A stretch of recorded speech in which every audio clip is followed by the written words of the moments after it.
मेरा नाम पवन हुआ। मैं डाल्टनगंज पलामू से हूँ। मैं माध्यमिक का पलामू में जमीन उमीन है भैया आपका? थोड़ा बहुत है। बेचने पे 1-1.5 करोड़ हो जाएगा आपका? नहीं भैया। तो फिर बाकी कितना हो जाएगा? लगभग 50 लाख हो जाएगा? उतना हो जाएगा। तो बाकी पैसा कहाँ से लाइएगा? तो इसीलिए तो आए हैं बात रखने की। किडनी उडनी काम कर रहा है? कर रहा है। एग्जाम में बैठे नौकरी लेने के लिए किडनी उडनी बेचेगा तो नौकरी मिलेगा?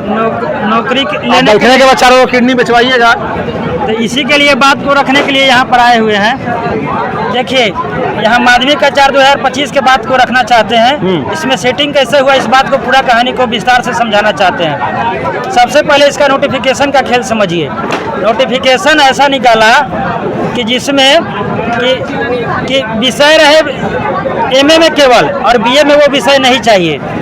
पहला बात ये, आपका डिग्री कंप्लीट नहीं है फिर भी फॉर्म भरने का मौका दिया ताकि आप डिग्री को खरीद सके। अच्छा, परीक्षा जो लेने के लिए जो बात बोला गया वो सीबीटी और ऑफलाइन दोनों मोड में बोला गया, लेकिन सीबीटी मोड में लिया। अब केवल रांची जिला को ही क्यों चुना ना? क्योंकि अलग अलग शिफ्ट में परीक्षा कराया जा सके। अलग अलग शिफ्ट में परीक्षा क्यों करवाया? क्योंकि नॉर्मलाइजेशन का खेल किया जा सके। 94 नंबर तक अंतर है ना, और सेम कैटेगरी में 52 नंबर तक का अंतर है। तो आप इतना कम नंबर और ज़्यादा नंबर क्यों किए? 30 से 40 क्वेश्चन आउट ऑफ सिलेबस पूछे ताकि जो रात में पढ़ के गया है केवल वही लोग बना सके ना, और सीट इस तरह से बेचने का काम किया। एक अमित कुमार लड़का है, मैं उसके बारे में कुछ डिटेल्स बताना चाहता हूँ। अमित कुमार नाम है, SC कैटेगरी का है, जिसका कि रोल नंबर है 102663, जिसका रजिस्ट्रेशन नंबर है 2521007470, जिसका टर्मिनल नंबर है C3852, जिसका कि SC कैटेगरी में 150 में 144 क्वेश्चन सही हुआ, ठीक। लेकिन उसका रिजल्ट में नाम नहीं आया, डॉक्यूमेंट वेरिफिकेशन में उसका नाम नहीं आया। तो फिर वह मीडिया पेपर सब जगह बोला कि ठीक, हम जनरल कैटेगरी से नहीं आ सकते हैं, लेकिन SC कैटेगरी में मेरा जो सीट है उसमें तो मेरा आना चाहिए। तो फिर बहुत ज़्यादा इधर उधर जब मीडिया सब जगह आने लगा, तब जा करके JSSC तुरंत बोली कि नहीं, ये हम लोगों से भूल हुई है, और एक केवल बच्चा का PDF में निकाली, जो कि मैं अभी दिखा भी सकता हूँ, आप लोग देखना चाहिएगा। यही अमित कुमार है ना, यही अमित कुमार है ना, इन्हीं का नहीं नाम आया था ना। और जब इन्होंने प्रोटेस्ट किया सभी जगह, तो JSSC ने इनका अलग से केवल एक बच्चा का निकाला डॉक्यूमेंट वेरिफिकेशन के लिए। अगर ये बच्चा आवाज़ नहीं उठाता, अगर ये हल्ला नहीं करता, मीडिया पेपर वाला अगर सपोर्ट नहीं करते, तो JSSC तो इसका सीट बेच चुकी थी ना। तो इससे मालूम चलता है, ये तो एक सबूत है केवल, लेकिन इसी तरह के और भी सबूत हैं, जो कि राधा गोविंद हो गया या YBN कॉलेज हो गया, वो लोग भी है तो सीट बेचने का जो काम किया है। तो इस तरह से हम लोग ये मांग करते हैं कि ये जो परीक्षा हुई है, जो कि अच्छा, फिर इसमें परीक्षा को कैंसिल भी किया गया। परीक्षा को कैंसिल करके दोबारा परीक्षा लिया गया, तो बिना जांच भी किए हुए। इसको भी थोड़ा सा ले लीजिए एक बार नज़दीक से, इसको भी ले लीजिए, देखिए। अच्छा, एक सवाल और है कि जनरली होता क्या है ना कि जो भी कैटेगरी में बांट दिया गया, SC ST जनरल OBC, ठीक है, अगर एक ही विद्यार्थी, ठीक है, 2 विद्यार्थी हैं, एक ही एग्जाम दे रहे हैं, जिनका नंबर, एक का नंबर 80 आता है और एक का नंबर 50 आता है या 60 आता है, ठीक है, सूत्रों के अनुसार ये मैं खबर चला बता रहा हूँ, पूछ रहा हूँ, तो उसमें होता क्या है ना कि 60 वाले को नौकरी मिल जाता है और 80 वाले को नौकरी नहीं मिलता है। कैसा लगा? अभी देखिए, JPSC में भी यही खेल हुआ है। 48 रंगने वाला का आ गया, जिसका कि नाम सौरभ सुमन करके है, जो कि गिरफ्तार भी हो चुका है। उसने खुद कबूल किया है कि मैंने पैसा दे करके एक सेटिंग किया हुआ है। अच्छा, आपको नहीं लगता कि मैंने पढ़ाई में और एजुकेशन में किसी प्रकार का कोई दो भागी नहीं होना चाहिए? अगर मार्क्स पे हिसाब पे आपको नौकरी मिलना चाहिए।